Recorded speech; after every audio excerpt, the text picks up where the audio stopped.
नमस्कार दोस्तों, स्वागत है आप सभी का आपके अपने चैनल टेक्निकल ऐप गुरु में। दोस्तों, आप सभी को एक बहुत बड़ी न्यूज़ देनी थी कि अमेरिका पर बहुत बड़ा हमला हुआ है और बिडेन ने वो अपने देश पे इमरजेंसी लगा दी है। अब वो कौन-सा हमला हुआ है, कैसा हमला हुआ है, किस तरह का हमला था और कितना नुकसान हुआ है, इन सारी चीज़ों के बारे में अभी हम इस वीडियो में जानेंगे। तो चलिए वीडियो को स्टार्ट करते हैं और प्रॉपर तरीके से सारी जानकारी आपको देते हैं कि अमेरिका पर कौन-सा हमला हुआ है और किस तरह से हुआ है। तो सबसे पहले दोस्तों आप लोगों को बता देते हैं कि अमेरिका पर सबसे बड़ा साइबर हमला हुआ है, जो कि अब से 55 मिनट पहले ही हुआ था। हालाँकि अभी के लिए इमरजेंसी लगा दी गई है वहाँ पे और हैकर्स ने इसमें कोरोना का फ़ायदा उठाया है, जैसे कि कंपनियाँ कुछ बता रही हैं जिस कंपनी के ऊपर इनका साइबर हमला हुआ है। तो चलिए सारी खबर आपको एक-एक करके बताते हैं। उससे पहले आपसे निवेदन है कि अगर चैनल पे नए हो तो चैनल को सब्सक्राइब करके बेल आइकन को प्रेस कर लीजिए ऐसी ही इन्फॉर्मेटिव वीडियो देखने के लिए। तो सबसे पहले आपको बता देते हैं दोस्तों कि अमेरिका सरकार ने देश की सबसे बड़ी ईंधन कंपनी पाइपलाइन पर एक साइबर हमले के बाद देश में आपातकाल का ऐलान कर दिया है। जी हाँ दोस्तों, बहुत ही बड़ा हमला है और इसमें काफ़ी ज़्यादा नुकसान हुआ है। जानकारों की मानना है कि हमला कोरोना की महामारी की वजह से हुआ है, क्योंकि इस पाइपलाइन पर ज़्यादातर इंजीनियर घर से कंप्यूटर पर काम कर रहे थे। इसी कारण से यानी अगर आप भी कंप्यूटर पे काम कर रहे हो तो अपने सेफ ब्राउज़र को पर से ही आप काम कीजिए, जिससे किसी भी प्रकार का साइबर हमला ना हो सके, जैसा कि अमेरिका में हुआ है। अब चलिए और आपको डिटेल में इसकी पूरी खबर बताते हैं कि आखिर हमला कौन-सा हुआ है, किस तरह से हुआ है और क्यों हुआ है। कॉलोनियल पाइपलाइन में प्रतिदिन करीब 25 लाख बैरल तेल जाता है। अमेरिका के ईस्ट कोस्ट में राज्यों में डीजल, गैस और जेट ईंधन 45% तक का आपूर्ति इसी पाइपलाइन से होती है।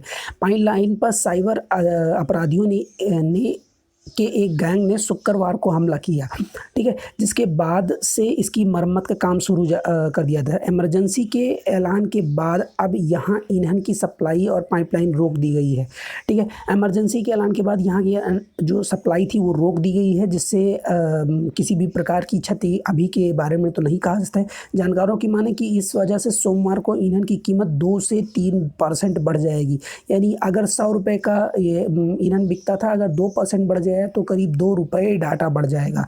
यानी अब आप सोचिए चलिए कि अमेरिका में जो पेट्रोल के दाम रहे होंगे वो 2 से 3 रुपये बढ़ जाएंगे, जैसा कुछ यहाँ के डाटा के अकॉर्डिंग तो बताया गया है। अगर इसे जल्दी बहाल नहीं किया गया तो इसका व्यापक असर पड़ेगा और जाहिर सी बात है, अगर किसी भी देश में पेट्रोलियम और खाद्य पदार्थों से रिलेटेड कोई सी भी चीज़ पे अगर 2 से 3% तक का बढ़ाया जाएगा तो कहीं न कहीं बहुत ज़्यादा असर पड़ेगा। अब बात करते हैं किसने हमला किया है और वो कौन-सी कंपनी है। ये आपके लिए इम्पोर्टेंट हो सकता है आपके करंट अफेयर के लिए, अगर आने वाले एग्ज़ाम्स में।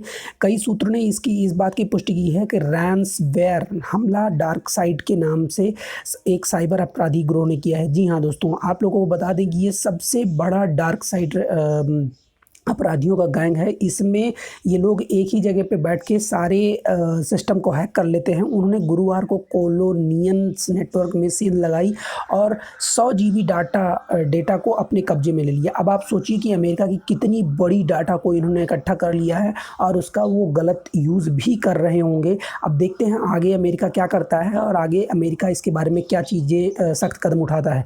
इसके बाद में हैकरों ने कुछ कंप्यूटर और सर्वर डेटा को लॉक कर दिया है। शुक्रवार को फिरौती की मांग भी की गई थी।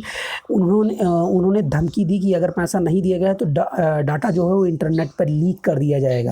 कंपनी का कहना है कि वो सेवाओं को बहाल करने के लिए पुलिस, साइबर सुरक्षा विशेषज्ञों और ऊर्जा विभाग के संपर्क कर रही हैं।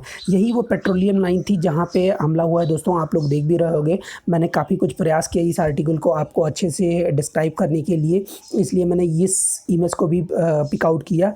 और बात करें और भी डिटेल में तो रविवार को रात बताया गया 4 मुख्य लाइनें ठप रहीं। टर्मिनल में डिलीवरी पॉइंट तक का ले जाने वाली कुछ छोटी जो लाइनें थी वो काम कर रही थी। कंपनी ने कहा है कि हमले का पता चलने के फ़ौरन बाद हमने सिस्टम की कुछ लाइनों को काट कर दिया ताकि उन पर हमला ना हो सके। इससे कुछ समय के लिए हमारे पाइपलाइन और IT सिस्टम का काम रुक गया था, ठीक है। तो तेल बाजार के स्वतंत्र विश्लेषक गौरव BBC को बताया कि अभी तक का बहुत सारा ईंधन टेक्सास राज्य के रिफाइनरी में अटका हुआ है। यहाँ जहाँ जहाँ पे इनकी रिफाइनिंग सिस्टम लगी हुई है, उन्होंने कहा कि इमरजेंसी लगने से तेल गैस जैसे ईंधन को टैंकर के जरिए न्यूयॉर्क तक भेजा जा रहा है, मगर उन्हें चेतावनी दी गई पाइपलाइन की क्षमता के हिसाब से ही सप्लाई बहुत कम ही की जाएगा। और सर मैंने अगर वो मंगलवार तक का ठीक हो जाती है तो नहीं करते हैं तो वो बहुत बड़ी मुश्किल में फंस जाएंगे। तो दोस्तों ये थी पूरी जानकारी की जो कि अमेरिका के ऊपर हमला किया गया है, वो भी साइबर हमला। हालांकि अभी तक का राष्ट्रपति का स्टेटमेंट सिर्फ इतना आया है कि इसके बारे में क्या चीज़ें क्या गड़बड़ी हुई थी उसके बारे में। तो अभी तक का अगर कोई अमेरिका की तरफ से कोई भी इंफॉर्मेशन आती है तो हम आपको तुरंत बताएंगे।